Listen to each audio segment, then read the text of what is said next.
Hello friends, welcome to the Jazz Ranch. Welcome hip cats and groovy chicks.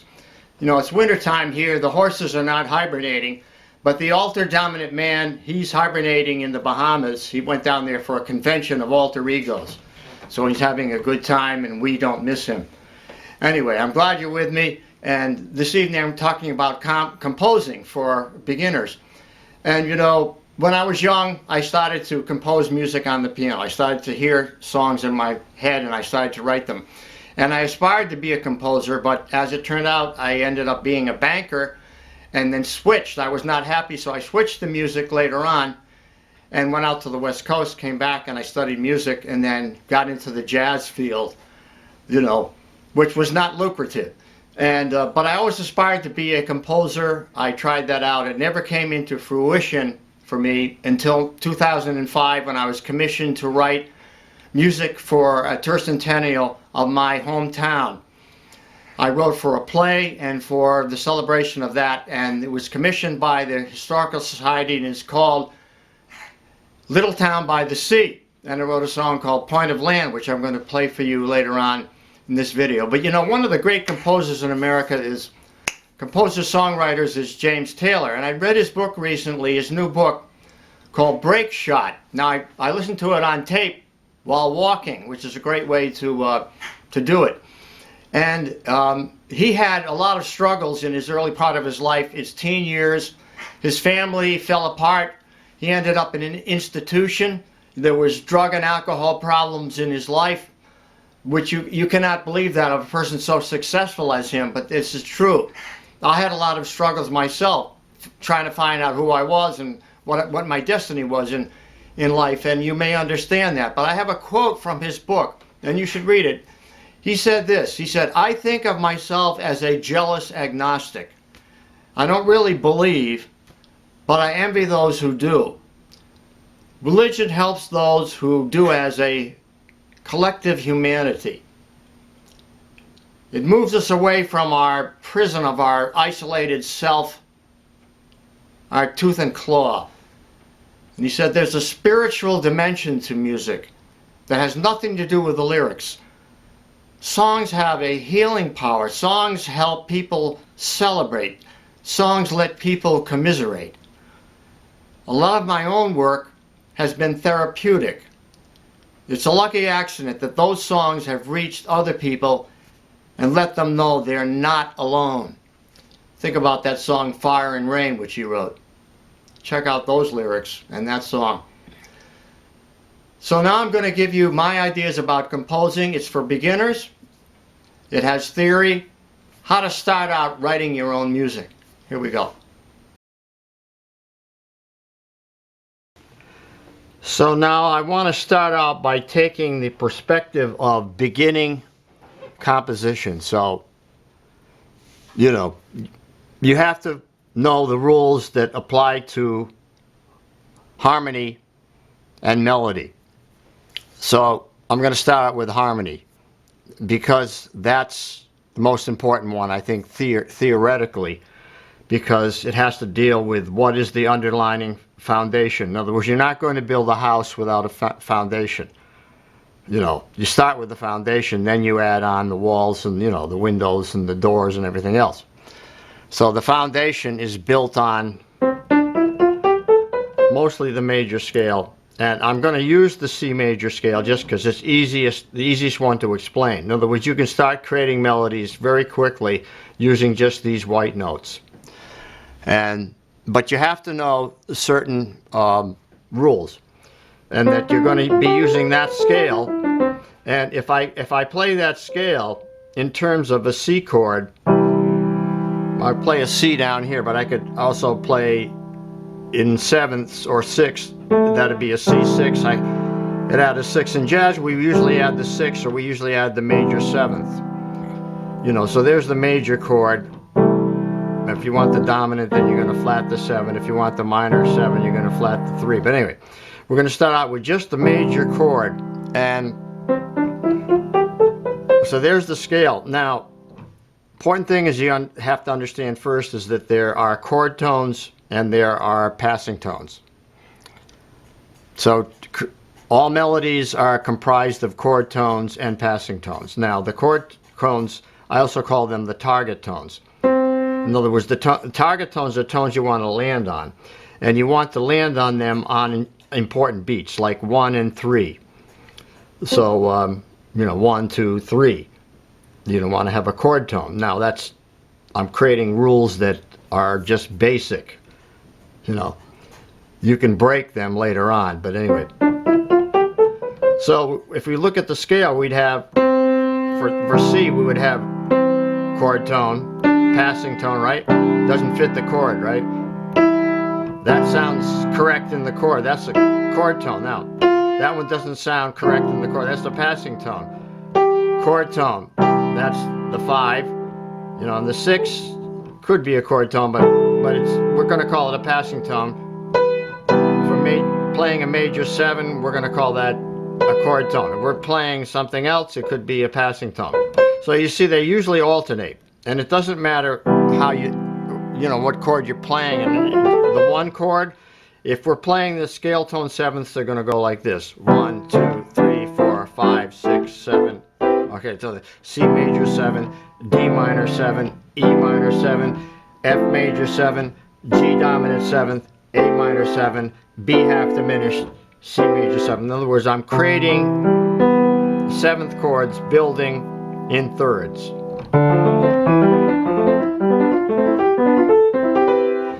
So, starting out, we're going to have a C major 7. So you're going to have that as a chord tone. In other words, the chord tones are the target tones. The root, 3rd, 5th, and 7th. So, and the ones in between are the passing tones. So when we go to the 2 chord, those are the chord tones. The ones in between are passing tones. Now, why do we need to learn this? It's because we need to create melodies that accentuate the chord tones,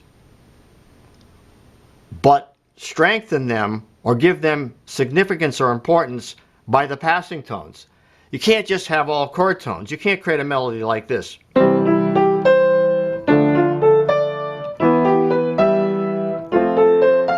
Now that doesn't sound any good. You have to have passing tones like this.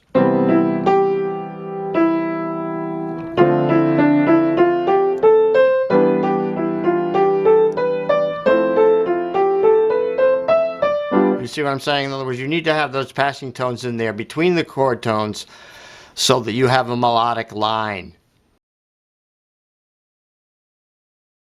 Now, whatever key you're playing in, you have to understand the chord tone 7ths. So in the key of C, they're going to be these. Now, what it is just root, 3rd, 5th, 7th. And then we go up the scale. So now, you have to define them. This is C major 7, and by modes, that is Ionian. D minor 7, by modes, that's Dorian. So it's C scale starting on D. So we're going up the scale now, and we're only playing notes that are in that scale. We're not going to be going like that or adding, like we're not going to add notes that are flats. It's all white notes. And in every key, it's going to be different. So in E flat, it'll be different than F, and so on and so on. You have to add the flats and sharps in for every key. So now, 3 chord. Now that's Phrygian. We call that Phrygian. This is Lydian. Lydian scale. Now you might ask, what am I doing? What are these? No, I'm talking about the modes now. But anyway, Mixolydian, Aeolian, Locrian, and then Ionian. So there you have it. So now, why do you want to understand those? Because you need to know what the chords are in your key. What the 1 chord is, what the 2 chord is, what the 3 chord. How is it functioning? How does it fit into the key? Because when you create songs, the best songs always function in a certain way within the key. Now you can alter them. Like you might want to alter the 2 chord to become dominant by raising that. You might want to go to the 6th chord and alter to become dominant by raising that. And we do that in music, you know, but you need to understand the most basic aspect of it is it in its pure form first before you do anything else. So here's a good way to understand it. We'll take a melody like Frère Jacques, okay? Now Frère Jacques has this.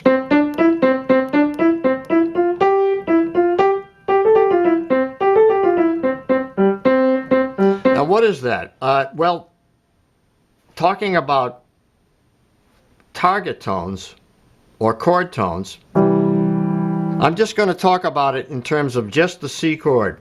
So it's target tone, passing tone, target tone, passing tone, target tone, passing tone, target tone, passing tone, target tone, passing tone, target tone, or you could call them chord tones. We are targeting into that tone.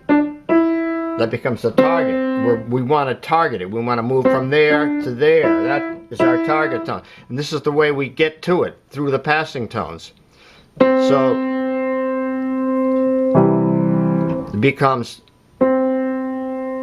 resolution, tension, resolution. There's always tension on the passing tone, resolution on the target tone. That fits the chord, but this creates tension in the chord. That doesn't sound so good, right? Well, you might like that, but anyway. Target tone, then. That doesn't sound good, right? That passing tone doesn't sound good. You could fix it by going. I'm going to show you how you take the same thing. Take the same tune, and now I'm going to fix it by doing this. I'm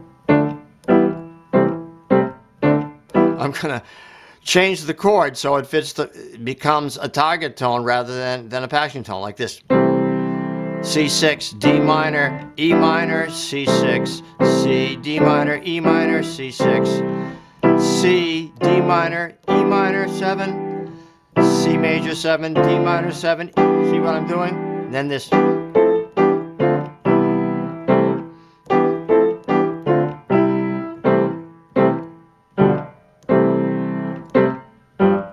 other words, I'm changing the chord in the left hand to fit the melody so it's a chord tone.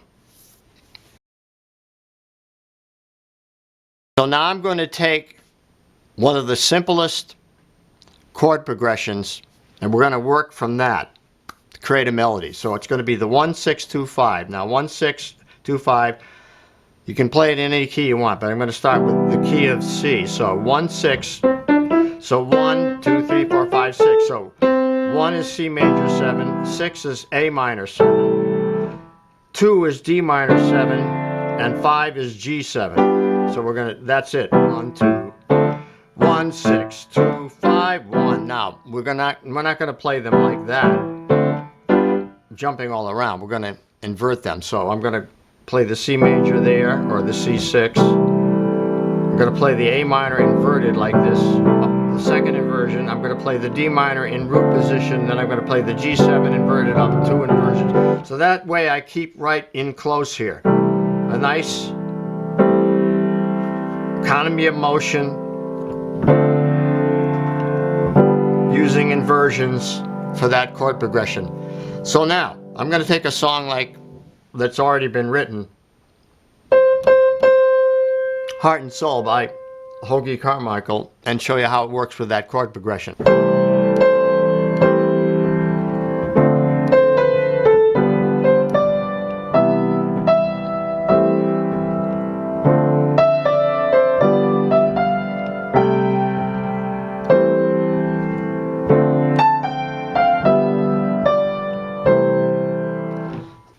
So now you can see how that melody works perfectly in terms of the chord tones and passing tones. On the strong beats, you have a chord tone. On the weak beat, you have a passing tone. There's a chord tone. And on this weak beat there, you have a passing tone. Chord tones. You see, so the chord tones sound best when they fit on the strong beats, which would be 1 and 3.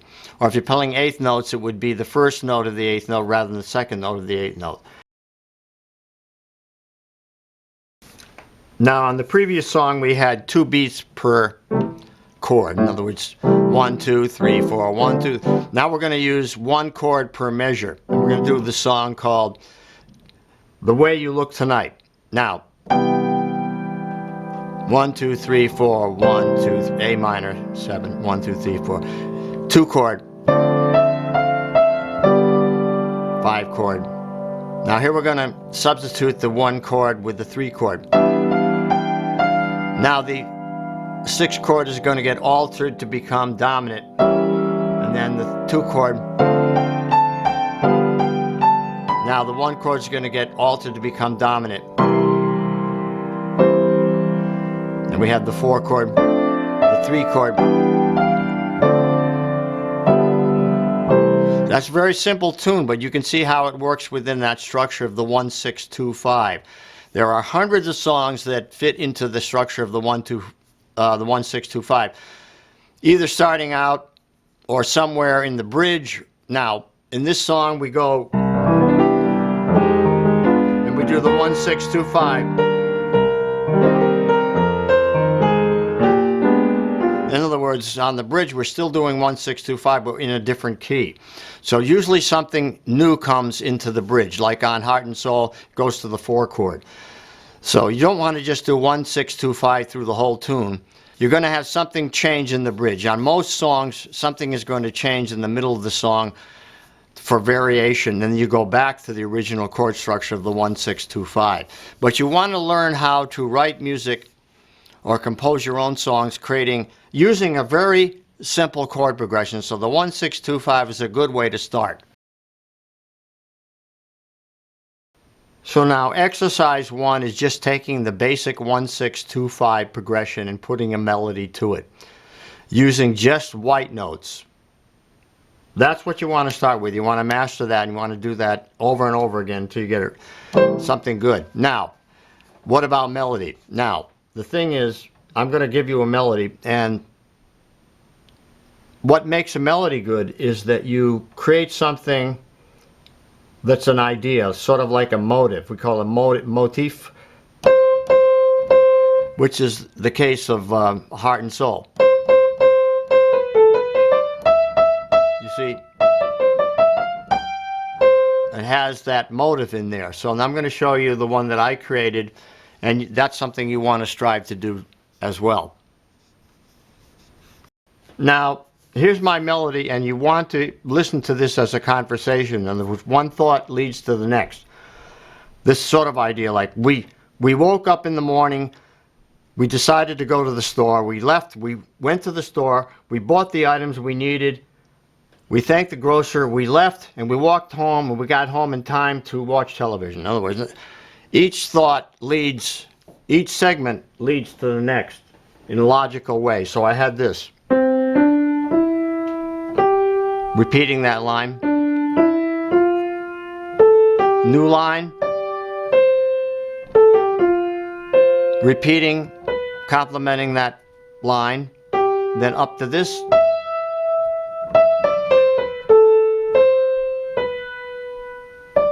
Now that last line complements the first line, which is ba ba da ba. The last line ba be da be. In other words, lines can complement previous line rhythmically or harmonically, or in terms of intervals. You know, you know. So now putting it to the harmony of the 1-6-2-5, you have this. I'm going to elaborate on it a little bit.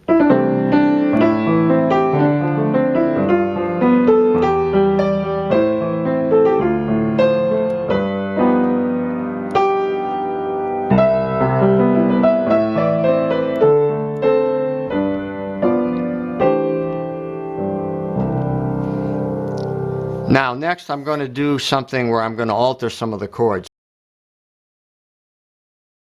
So I'm going to have a C chord and then a C sharp diminished. Now I can introduce some accidentals, some black notes in there.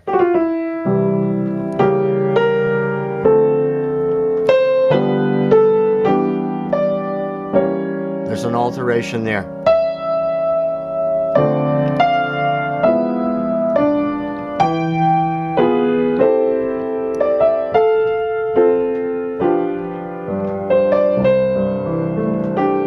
See, so the more you can alter the chords or vary them, the more interesting you can create a melody. So you want to start from the most basic thing, which is the 1, 6, 2, 5, and then begin to alter some of the chords as I showed you. By instead of them being minor, you can make them major or dominant seventh, and now you can begin to introduce some notes that are not in the scale of C, but alter it chromatically using some of the black notes, and now you have a more interesting melody, you know.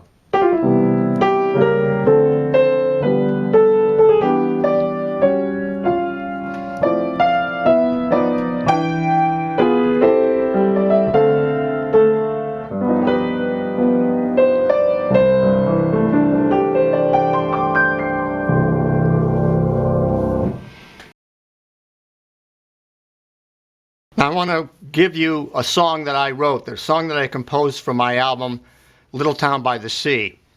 And the song is called Point of Land. It's based on the town of Groton and a little village within that called Noank. And Noank is an Indian word that means point of land. It sticks out into the Long Island Sound, beautiful little town. And I wrote this theme for it. Now I'm going to give you an example of a song that does not always use a chord tone on the strong beat, but it uses them enough so that it grounds it. But so it's also taking you in different directions. In other words, you're not necessarily sitting on chord tones. You're creating tension, resolution, and I'm not going to give you the chords. I'm just going to give you the melody and see what you can come up with for chords. You'll have the sheet that you can download from my website, so you can look at the music and then try to fill in the chords you think it should fit. And then tune in on part 2 and I'll give you the answer. Here's the melody. It's in the key of G. It starts out like this. These are pickup notes now.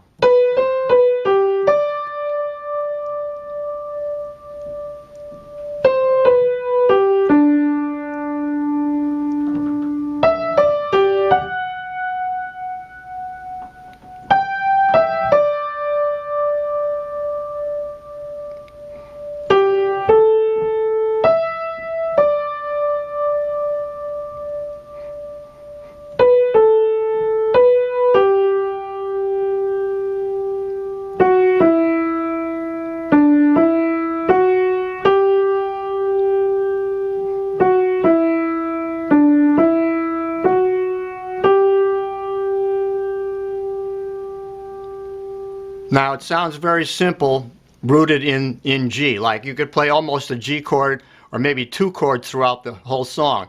But there's actually probably about 8 to 10 different chords that are in this song. So it isn't like this.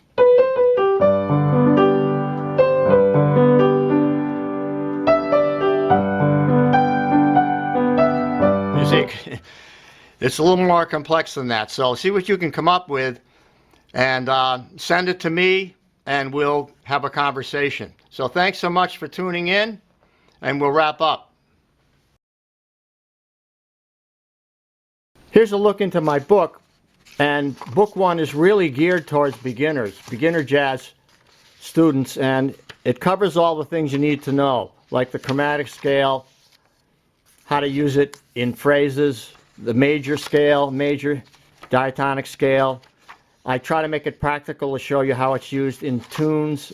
You get the cycle of fifths and the keys and all the scales, the intervals, and so on. In other words, all the basic theory you need to learn. And then it goes into applying all this theory into playing songs, examples, theory, and learning songs. So it's practical, and it's in a 3-ring binder, so you can take pages out to photocopy them. Everything lies flat on the music stand. It's really practical, and I hope you will consider checking it out. Signing off from the Jazz Ranch. Thanks so much for joining me this evening. I hope you enjoyed this. Please write to me. I love to hear from you, and you know, I always try to answer all my comments, all people that comment. And you know, give me time, give me a week or 2, and I will get back to you with a response. Until next time, I'll say in the words of my great friend Hermie Dressel, always up there looking down on us with pity, saying, swing loose, and we'll see you next time around. Bye-bye.